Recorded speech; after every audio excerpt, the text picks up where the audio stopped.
Welcome to the Inclusive Child Health Research for Equitable Outcomes, the second of the third of three sessions comprising the Child Health Equity System-Focused Learning Series.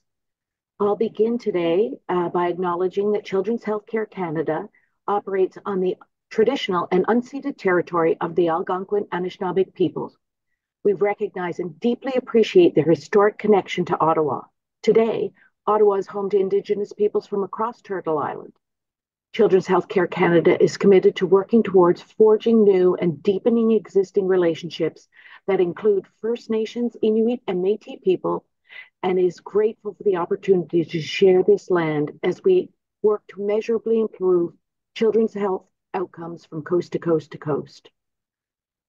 Today, I'd like to introduce Dr. Francois Bernier, who will provide opening remarks to start off our day. Francois is a co-principal investigator and the project lead for the One Child, Every Child Transformational Initiative, which Children's Healthcare Canada supports through the Spark Impact Knowledge Mobilization, Consultation, and Support Service for Child Health Researchers. As well, on March 1st, Francois was appointed director of the Alberta Children's Hospital Research Institute, or ACRI. Congratulations, Francois. And now I'm passing the virtual mic to you to kick off our day together. Hey, thank you, everyone. So great that so many of you could join today for this is the second of three events targeting the child health equity in the system-focused learning series. And it's a pleasure to be here and co-hosting today. The co-host of this event is Children's Healthcare Canada and the IWK Health Centre. So One Child, Every Child was developed and co-inspired by many, many people in the child health community in Canada. It focused on this concept that we all feel, many of us should continue to feel, that the hopes and aspirations that we have for a child, one child, that should be available to all children, all families, and all communities. So its very foundation is based in the concepts of addressing issues of equity, of diversity.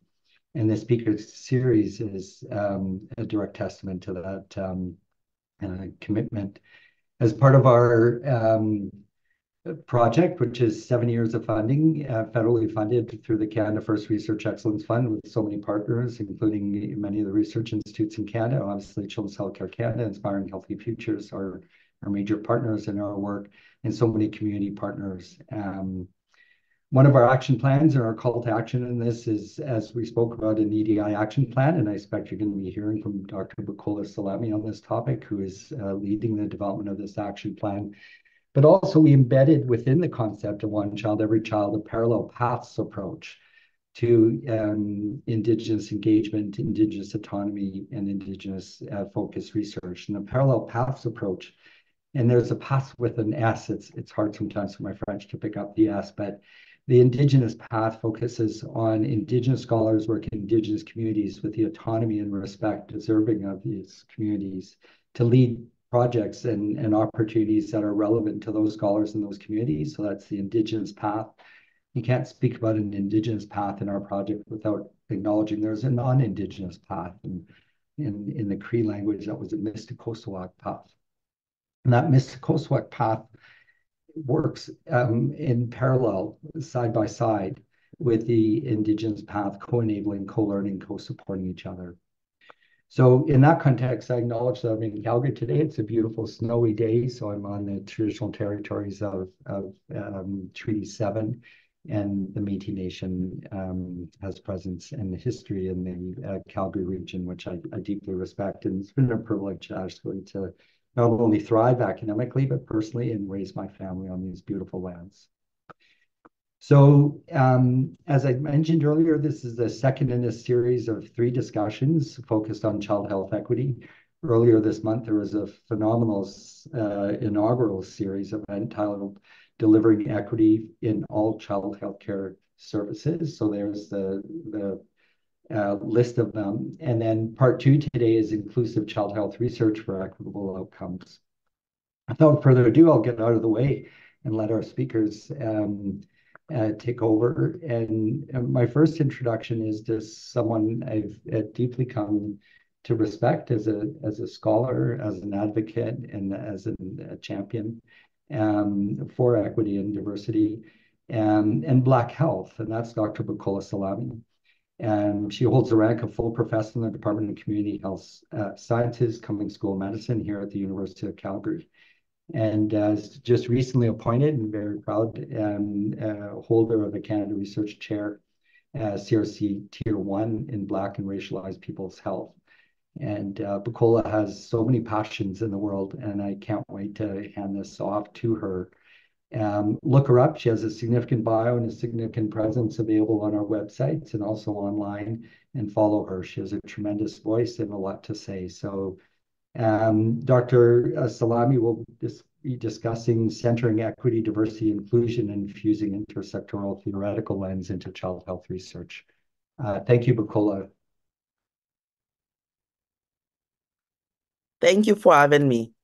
I'll now share my slide.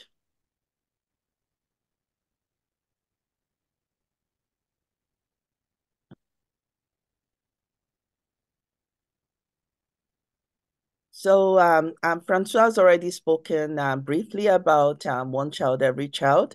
And as Dr. Bernier said, we are in the process of developing an equity, diversity, and inclusion action plan, basically to transform the child health research ecosystem in Canada.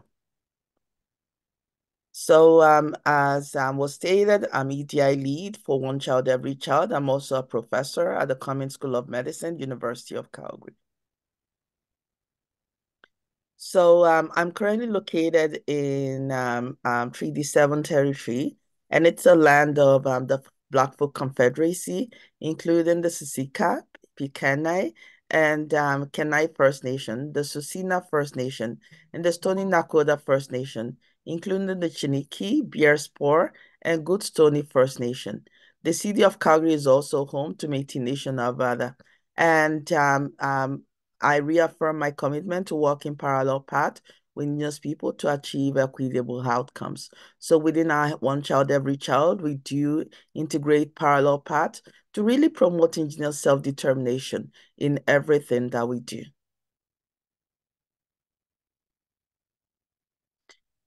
So this is a quick agenda of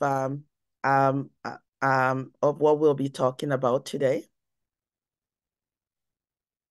So Canada currently ranks as 30th out of 38 high-income countries on child health outcomes. And this is absolutely what our One Child, Every Child program seeks to address, the disparity of Canada's ranking compared to other high-income countries. In the report by UNICEF on Canada's ranking, UNICEF identified that one of the strongest factors contributing to Canada's poor ranking is child health inequalities. So when you look at, for example, poverty rate, almost 1 in 5 children live in poverty, and the rate among Black people can reach as high as 1 in 3. And the rate among Stardust First Nation can reach as high as 1 in 2. So seeing significant disparity in income, and as we know, income is a social determinant of health and can have severe consequences. We currently rank number 35, so among the bottom 4 of 38 high-income countries on adolescent suicide. And the suicide rate, the rate of suicide in First Nation and gender diverse people is 30 times higher among Inuit people of Canada. Indigenous and Black children are disproportionate victims of violence in Canada. The experience of childhood violence are associated with higher rates of mental illness. And the wider recognition of the prevalence of anti-Black racism and anti-Indigenous racism in Canada will lead to better social inclusion and cohesion for the next generation. One strategy to address many of these disparities that I have identified is to integrate an intersectional perspective. An intersectional perspective goes beyond the single issue framework to consider how diverse social locations, such as race, gender, sexuality, and social class, to intersect and contribute to health inequities. And I must say, just 2 days ago, on Monday and Tuesday, we had Dr. Kimberly Crenshaw, who coined the intersectionality term, and the leading figure at the University of Calgary to talk to us about intersectionality and to improve our knowledge on this. Central to an intersectional perspective is researchers' recognition of power and oppression, as well as the influence of intersecting social locations. So oftentimes, some people will say they're using an intersectional lens, but without a consideration of power and also a centering of social justice in all we do, we cannot really call it intersectionality. The research intersectionality are just as integral to the research being produced as those of the individuals being studied, and this calls for the need for reflexive engagement. So some of the key consideration in intersectionality is considering power and also the hierarchies of power, social justice, oppression, relationality, and knowing that we are all interconnected, and oftentimes one person's privilege is another person's oppression. The construction, complexity, and the need to conduct complex analysis, and also consider the context. So recognizing oppression implies acknowledging that power works in uneven ways and recognizing organization of hierarchies of power, relations in the society, and also the matrix of domination in the society. And this requires the researchers to reflect on the knowledge production process, embedded relations of power in the process. It encourages beginning with the standpoint of equity-deserving communities as fruitful actors in knowledge production. Complexities recognize that diverse forms of identities, such as race, gender, and class, are mutually co-constituted and do not exist in isolation. Rather, they reinforce each other to produce inequities. So oftentimes we look at race, and I must say that race does not exist and racism does not exist in isolation. Racism will, over time, and result in income inequality, as well as also intersect with income inequality to further lead to inequities. Relationality emphasizes the interconnected of people and concept. The marginalization of one is interconnected with the privilege of another one. And deconstruction recognizes that many aspects of social categories, such as race, ethnicity, and gender, are fluid and are also social construct. And categories often are a tool for oppression. So one of the things I often ask is, for example, when people do not understand what race as a social construct mean, I say, let's take the case of Obama. If Obama was in North America, in the US, Obama will probably be called a Black man. If Obama goes to what you call this to South Africa, Obama will probably be called a colored man. So he's not Black, he's not white, he's colored. But when you look at do a genetic or biological test of Obama, you probably realize that he's probably not a Black man only. And that is an example of social construction and how it helps in terms of it leads to defining people by race and also leads to racialization. Intersectionality also recognizes the importance of considering context. The spatial and temporal context shape perceptions related to race, gender, and class. And just as I said in the case of Obama, the spatial context does shape what is the perception of his race. In the case of children, I think it's also important in terms of considering the intersectionality of age.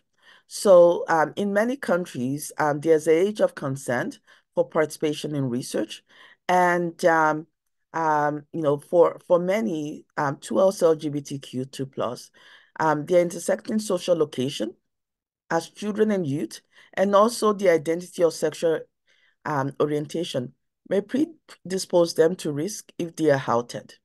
So this may serve as a barrier, the intersections of race, and also the intersection of gender identity and sexual orientation may serve as a barrier for 2Ls LGBTQ2+ kids in terms of engaging in research.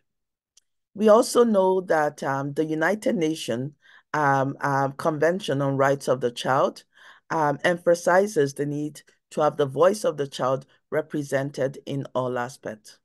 So it says that stakeholders shall assure to the child who is capable of forming his or her own views the right to express their views freely in all matters affecting the child, the views of the child being given due weight in accordance with the age and maturity.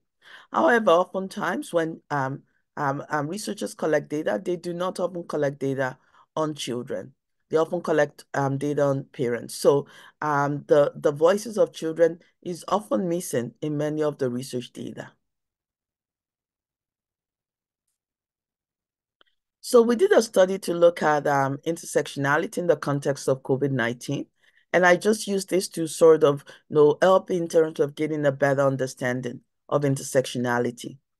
And all included studies deployed the concept of repression when considered process of marginalization. However, they varied in the degree to which they center marginalized voices. So oftentimes people would say they are using intersectionality, but they speak in a third voice, or they speak in the voice of the other, rather than allowing the participants to speak for themselves. So again, can the subaltern speak? Really talks about the importance of voice, the importance of positionality. Very few studies in our review considered comparison or account for ways attention to different axes of oppression and advantage may lend further insight when analyzing data. And in terms of relationality, strong consideration of over advantage and privilege in the analysis of marginalization of others was lacking in the studies. Additionally, many studies did not take researcher positionality explicit. So that is one thing about intersectionality is, when you're thinking about relationality and the fact that one privilege can lead to another person's marginalization, it's very important that we are reflexive. And complexity and deconstruction offer a description, Mishra offer a description of the intersectional method of complexity as the consideration of complexities within categories beyond Western reliance on binaries. And oftentimes we often rely on binaries, Black versus white, women versus men, without actually thinking about some of those complexities within it. They also call on researchers to use deconstruction to break down these barriers and complicate categories of difference. So oftentimes, when people talk about Black community, I say it's not Black community, I say it's Black communities. We have several communities within the Black community. So I'll shed some light on some of the research. I was invited by Public Health Agency of Canada to do some research on culturally appropriate strategies to data collection with Black people. And some of the things I found is that researchers, so I interviewed 12 researchers. We did a scoping review of about 24 studies that have been collected on Black Canadians in the province. And we interviewed around 12 researchers that have collected data from Black people in the province. And one of the things that the researchers said in terms of advancing equity and cultural appropriateness is having someone from that community to be part of the research team. And researchers also talked about issues related to trust and the fact that many of the historical inequities and unethical practices has continued to have impact on Black people's access to services and also on their engagement in research. I remember in the height of COVID-19 in 2020, we organized a session to improve access and use of vaccination among Black population. And I remember one of the session, what someone asked was, is this another kind of research? Because I don't want to be a guinea pig. So Black populations are used to this. And so it's important in terms of addressing those contemporary issues of trust by not reinforcing unethical practices or inequities. One way, of course, to do this is engagement with the community and not being a fly-by-night scholar. So Black communities talk about fly-by-night scholars. So those that come, they don't have a relationship with the community. They gather their data and they leave the community without dissemination to the community. Sustained engagement and dissemination to communities is very, very important to address inequities and also to address both engagement in research and also uptake of research data. And also the other thing is oftentimes researchers will collect data, they will recruit, they'll collect data, but they will not mobilize knowledge to communities. And this is one of the things that we are also thinking about. All this we are thinking about through our One Child, Every Child to ensure that we engage meaningfully to the communities and also that we disseminate knowledge back to communities. Of course, another thing is the issue about language. And language does bring its own complexities in terms of translation. So, for example, the word mental health may not be a word mental health in many other countries. So how do you navigate this? Oftentimes, it's through the use as opposed to say mental health, but going and using the symptoms of the condition. So I will now work through some of the ways that you can consider intersectionality, equity, diversity, and inclusion in all stages of the research process. The first stage, I would say, is developing the research question. And it must involve a commitment to social justice and to addressing inequities, and also to addressing issues of power and relations. Community engagement is important to co-create research with communities so that the research is not done by them, but with them, and that it positions them as fruitful actors. Reflexivity and awareness of positionality is also important, as well as the diversity of the research team. Oftentimes, a more diverse research team will lead to a more diverse participant, and which strengthens your data. Because as you know, oftentimes people recruit people that look like them. People will be more likely to say, I want to participate in a study that is led by people that look like them. And it's also important to consider issues related to ownership, control, access, and possession of Indigenous data, OCAP principles. And also important to consider EGA principles, which is principles developed in Ontario for Black communities. And it is about engagement, governance, access, and protection of data. So in terms of research design, a commitment to social justice is important, as well as reciprocal benefit for communities. And of course, one way to embed reciprocal benefit in communities is to integrate capacity building elements into aspects of your research, such as, for example, hiring members of the community as research personnel, and also disseminating the knowledge you have back for communities or equipping them so that they can integrate that into their programs, into their policies. Intersectionality, people have used diverse methodologies in intersectionality, including qualitative and quantitative approaches and interviews, focus group surveys, and so on and so forth. Again, what is important is that commitment to addressing power and that commitment to social justice. In terms of recruitment, it's important to have a diverse team, which will help you to be able to have a diverse sample of participants.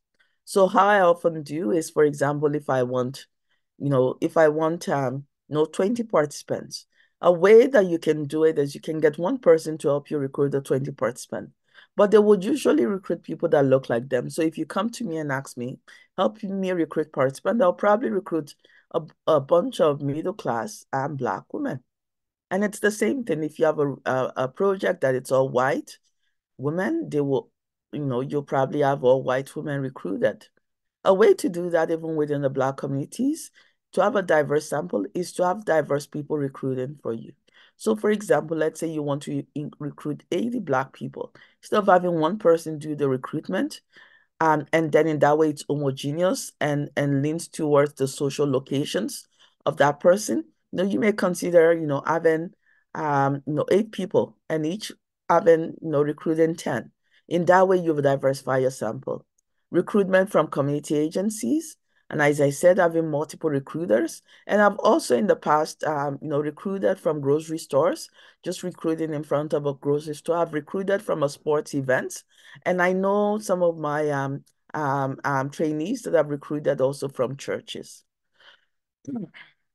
In terms of data collection, collect data on diverse forms of identity, including Indigenous identity, race, gender, sex, linguistic, sexual orientation, and so on. Participants should be able to self-identify rather than having a specific identity imposed on them. And it's important to go beyond binary conceptualization, including binary conceptualization of gender. Decolonize interview and research interview question, and also avoid Western-focused ideals in interviews.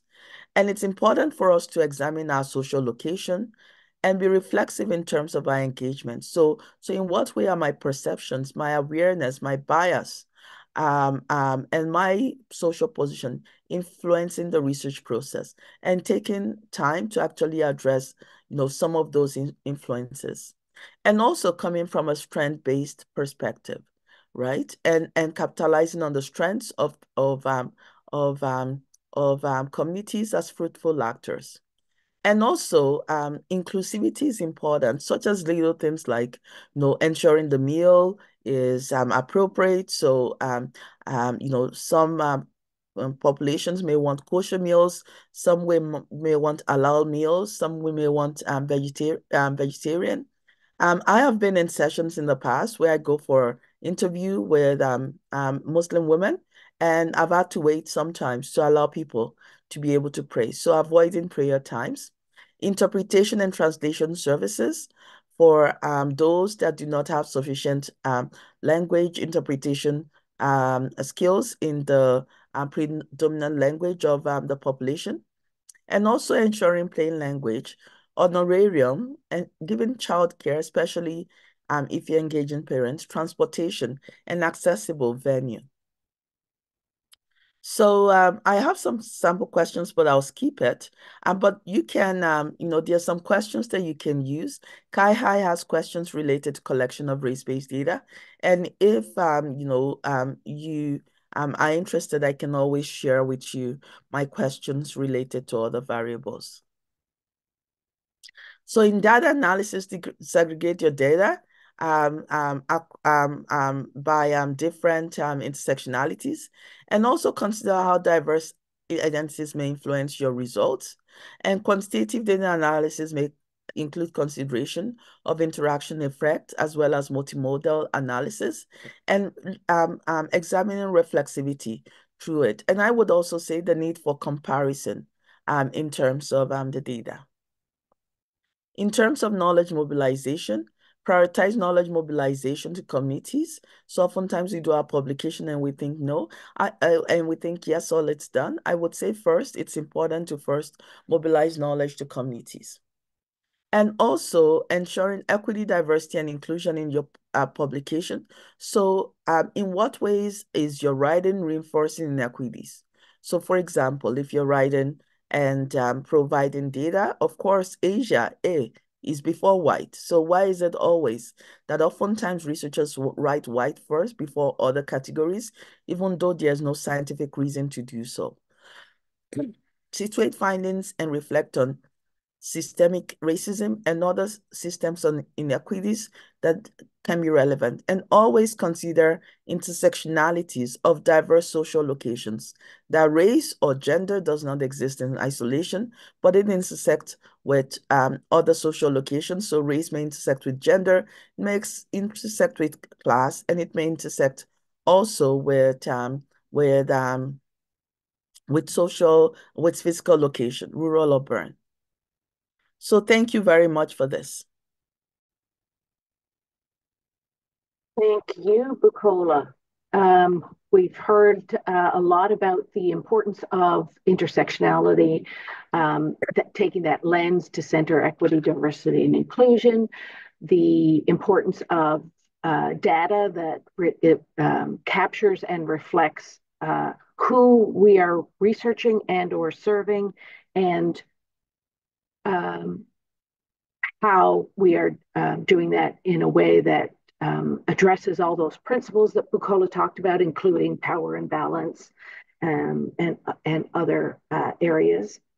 The importance of the social determinants of health, of course, which I recently saw a lecture on the political determinants of health, which was fascinating. It happened to be from a US perspective, but centered the social determinants of health in the multitude of policies that were enacted long before and how they intersect with the inequities we're seeing now. It was a fascinating journey through US history. And a question that has come through is with regard to data collection. You talked about data is lacking, particularly for children, and often we aren't asking the questions that enable us to know who we are serving better or not, like related to race, gender, sexuality, social class, age, etc. You mentioned that you had some questions. The sample questions, I'm assuming, were sample questions you are asking of participants to gather some of this data? Yes, I do. And I can show you some of my demographic questions. So I hope you can see the screen. Yeah. I think the first question I have there is from the KAHI data set. In society, and they ask in society, people often describe themselves. So, many of these questions provide some kind of background information and then ask the question. I would tell you that this is not perfect yet, because it's not but at least it provides some beginning point in terms of addressing. And then in terms of sex, also, giving people an option to actually not answer questions is very important. So sex, what was your sex assigned at birth? Female intersect male, and giving people option to not answer. And for gender identity, as people often do not, the average person out there may not know what exactly gender identity mean. So, describing that beforehand and asking people about, their gender identity. And sometimes some people would say that, they want their gender identity today, as that may change over time. So Yeah. that's the question there. And in terms of sexual orientation, again, providing some preamble of what, sexual orientation means, and then asking people about what describes them today.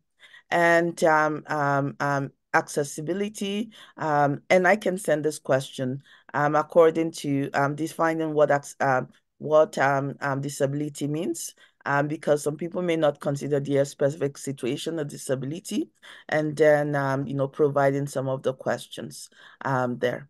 So again, if anyone needs this question, we can always send it ahead of time. We can send it after the presentation, sorry. Perfect. There's just been a question that came in related to the data. How would you best suggest to address intersectionality in data that's already been collected? Obviously, we've missed some opportunities to embed the principles in the research, but how can we do it at the data analysis and reporting stage? Okay. I would say, as a researcher going in and integrating intersectionality, one thing is in terms of the questions that you ask. So even before you start the research, thinking about your positionality, why are you doing this? What is your motivation? And also ensuring that you have a commitment to social justice. And then I would say, once you have the data, of course, you're limited by the variables collected, but ensuring that you consider several demographic variables in what is collected. And then, of course, when you're doing your analysis, you may also be considering, for example, analyzing the data using, interaction terms or using multiple multimodal analysis. And and then you must also consider your knowledge mobilization. So, in mobilizing your knowledge, are you just going to publish your work, or are you going to present some of those data that you've analyzed to communities, or in ways that actually can reach the communities affected by the condition that you're studying? So those are some of the ways that even though the data has been collected, you can still integrate intersectionality into what you do.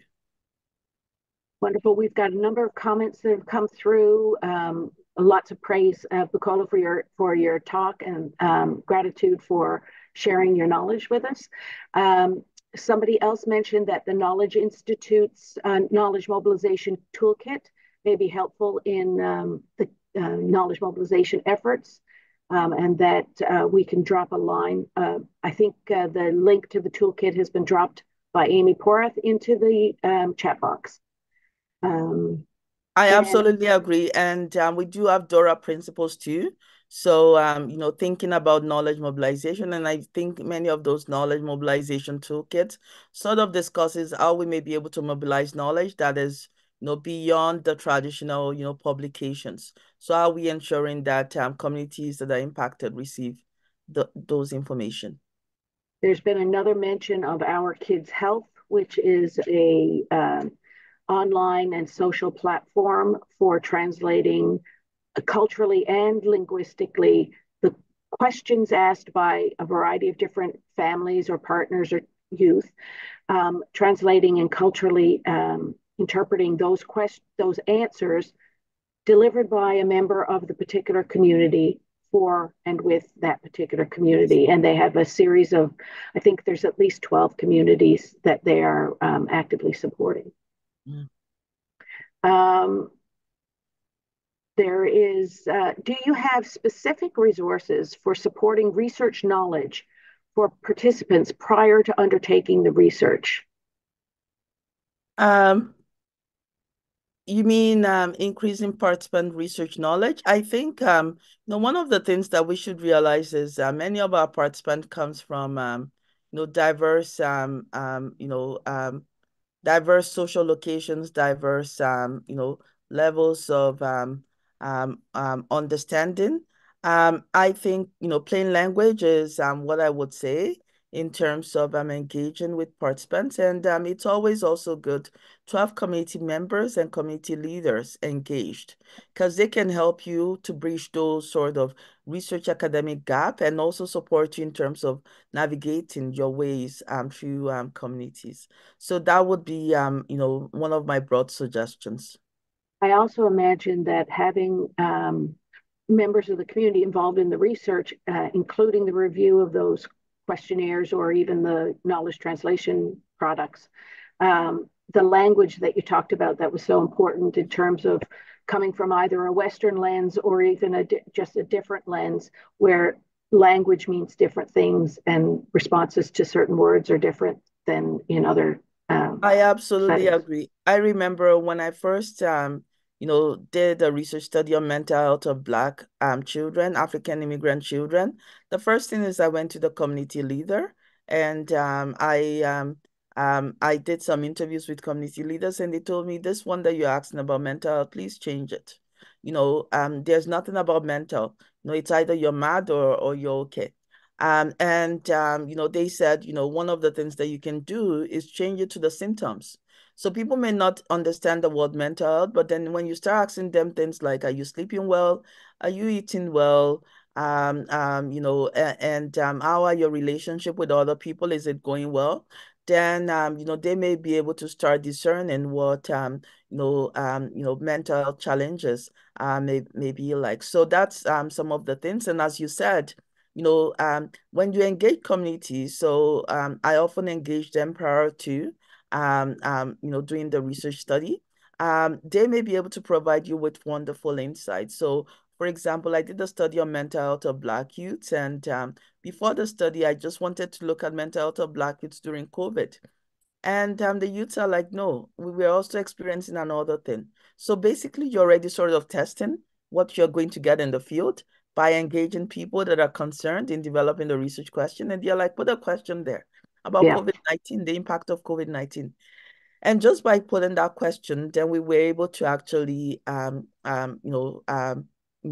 uncover many of the impact of COVID-19 on the mental health of Black youth.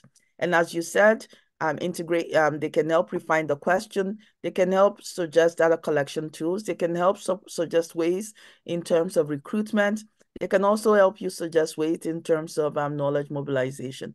Many of the places we have been able to amplify many of the work that I have done was actually through engaging advisory committee members who are very, very committed to ensuring that data is useful for the communities. So, they tend to be your champions in terms of mobilizing knowledge. Yeah, absolutely. The buy-in is there from the beginning, so they really do want to share their work with their community. Another question, Bukola, how do you approach intersectional research in rural areas? Samir notes that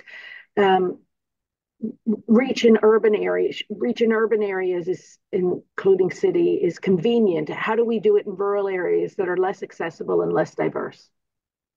Yeah, so I think let's think about intersectionality, that it's not just limited to studying race, it's not just limited to studying gender, it's also limited to studying geography and geography. And I think in terms of thinking about geography is knowing about the influences of geographical inequities on outcomes and putting that into consideration in everything that we do. So for example, oftentimes we conduct research in urban areas, and it's possible that, for example, people living in rural areas cannot just come. And we may say, okay, we are giving blanket $15 for people to come and participate in our research. But someone in urban areas may say, oh, in a rural area may say, I live at the intersection of rurality and low income, and $15 for me to get there is actually not going to cover the cost for me. So I think that attending to the specificity of people's challenges and their everyday lives that actually structure people's social relations are very, very important. I mean, the other thing that we may consider is issues related to internet service. And I know in some rural areas, internet service is challenging. And then when you consider people with income inequality too, we can say, okay, we're going to deliver everything virtually, but does everyone have equal access in terms of virtual? So I think being intentional in our consideration of what are some of the unique barriers to people that face diverse intersectionalities and intersectionalities of marginalization, and how can we put measures into place in terms of addressing that? Makes sense. There's a question about the acronym DORA that you've used, about what it is and what it means. Oh, DORA is the Declaration on Research Assessment. So it's ways in terms of and you can just search for it. It's ways to improve research output. So really it talks about issues related to how to mobilize knowledge and research output, not just academic publication, but broader forms of ensuring quality in knowledge mobilization. Thank you. When working with certain newcomer populations, Sandy has said that they find that sometimes folks are quite confused about when asked about their sex at birth or questions along those lines. Is there a recommended culturally safe approach for this?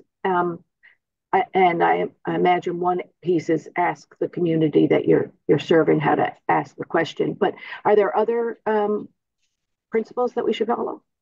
Yes, so that's one thing, because some newcomer communities may not fully understand.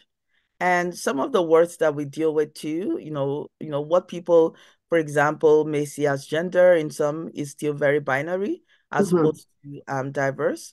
And I think really the most recommended is having that preamble before, right? So for example, if you're asking people about sexual orientation, sort of have a preamble that is culturally appropriate that can be refined by members of the community related to asking that question, related to sexual orientation, related to sex, and related to gender, so that people can more easily understand. Well, thank you so much, Bacola, for this great presentation. If there's still questions coming in, we may run them by you and share them on our website, your responses on our website at a later time.